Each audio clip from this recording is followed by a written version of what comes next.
Lesson 3: The Foundational Principles of Morality and You. When you carry out acts of kindness, you get a wonderful feeling inside. It is as though something inside your body responds and says, "Yes, this is how I ought to feel." Even on your worst day on the job, you are still some children's best hope. Indeed, society expects from you, the teacher. Henry Brooks Adams said, "A teacher affects eternity. He can never tell where his influence stops."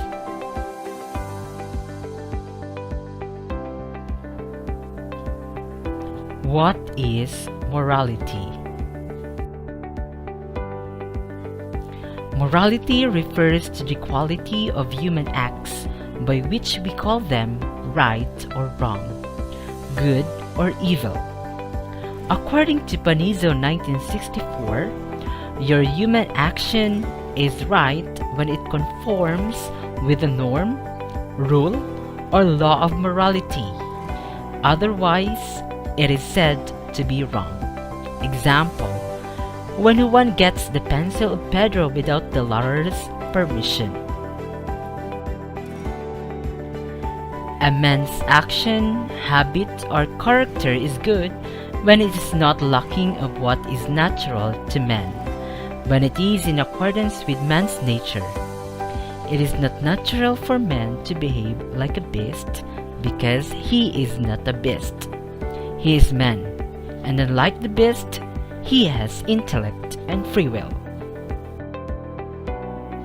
Intellect makes him capable of thinking, judging, and reasoning. His free will gives him the ability to choose. Unlike the beasts, he is not bound by instincts.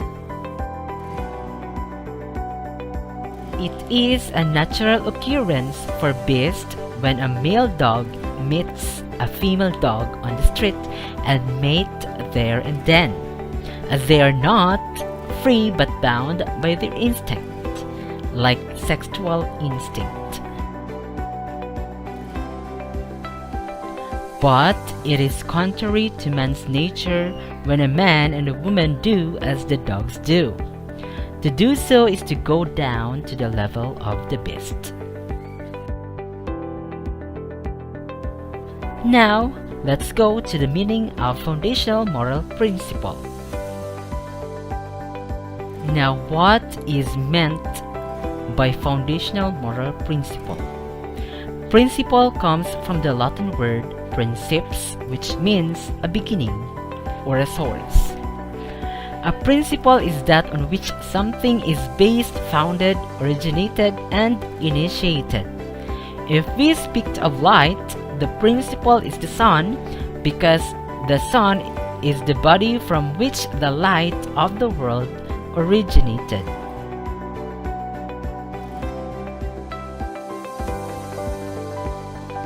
Now, what is meant by foundational moral principle then? A foundational moral principle is therefore the universal norm upon which all other principles on the rightness or wrongness of an action are based. It is the source of morality. Where is this foundational moral principle? It is contained in the natural law. Many moralists, authors, and philosophers, many have referred to this foundational moral principle in different terms, but it may be acceptable to all believers and non-believers alike to refer to it as natural law. Now, what is the natural law? It is the law written in the hearts of men. Romans 2:15, they can demonstrate the effect of the law engraved on their hearts, to which their own conscience bears witness, since they are aware of various considerations, some of which accuse them, while others provide them with a defense. On the day when, for theists, it is man's share in the eternal law of God. According to Panizo 1964, Saint Thomas defines it as the light of natural reason, whereby we discern what is good and what is evil, an imprint on us of the divine light. Panizo 1964 also says, it is the law, do good and avoid evil. This is the fundamental or foundational moral principle. All men and women, regardless of race and beliefs, have a sense of this foundational moral principle. It is ingrained in man's nature. It is built into the design of human nature and woven into the fabric of the natural human mind. We are inclined to do what we recognize as good and avoid that which we recognize as evil. Panizo says, writings, customs, monuments of the past and present generations point out to this conclusion, that all people on earth, no matter how savage and illiterate, we have recognized a supreme law of divine origin commanding good and forbidding evil. Now, according to Mencius, a Chinese philosopher, all men have mind which we cannot bear to see the sufferings of others. If now men suddenly see a child about to fall into a well, they will without exemption experience a feeling of alarm and distress. From this case, we may perceive that he who lacks the feeling of commiseration is not a man, that he who lacks a feeling of shame and dislike is not a man, he who lacks a feeling of modesty and yielding is not a man, and he who lacks a sense of right and wrong is not a man. Man has these four beginnings. Now,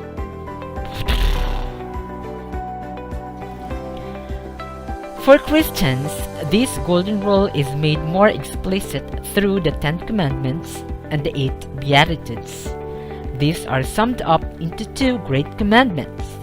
Love God with all your heart, with all your mind, with all your strength, and love your neighbor as you love yourself. Buddhist Eightfold Path. First, strive to know the truth. Second, resolve to resist evil. 3. Say nothing to hurt others. 4.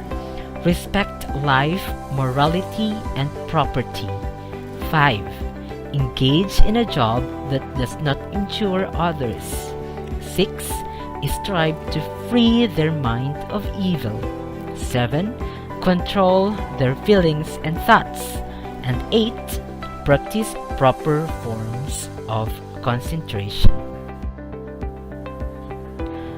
Buddha taught that hatred does not cease by hatred. Hatred ceases only by love. In the Islamic Quran, forbids lying, stealing, adultery, and murder, honor for parents and kindness to slaves, protection for the orphan and the widow, and the charity of the poor. It teaches the virtues of faith in God, patience, kindness, honesty, industry, honor, courage, and generosity. They condemns mistrust, impatience, and cruelty. Now the 5 pillars of Islam: declaration of faith, obligatory prayer, compulsory giving, fasting in the month of Ramadan, and pilgrimage to Mecca. Teacher as a person of good moral character. As laid down in the preamble of our Code of Ethics of Professional Teacher, teachers are duly licensed professionals who possesses dignity and reputation with high moral values as well as technical and professional competence. In the practice of their profession, they strictly adhere to, observe, and practice this set of ethical and moral principles, standards, and values. Now the question is, when are you of good moral character? One Christian author describes 4 ways of describing your good moral character. 1. Being fully human. You have realized substantially your potential as a human person. 2.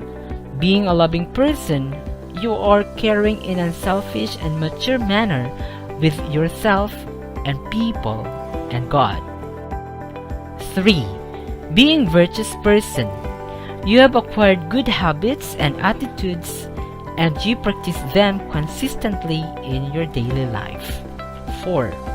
Being morally mature person. You have reached a level of your development emotionally, socially, mentally, spiritually appropriate to your development stage. Now let's have the generalization. The foundational moral principle is do good, avoid evil. Now the natural law, it is engraved in the heart of every man and woman. We have in us the sense to do the good that we ought to do and to avoid the evil that we ought to avoid. Our act is moral when it is accordance with our human nature. Our act is immoral when it is contrary to our human nature. Our intellect and free will make us different from and above the beast.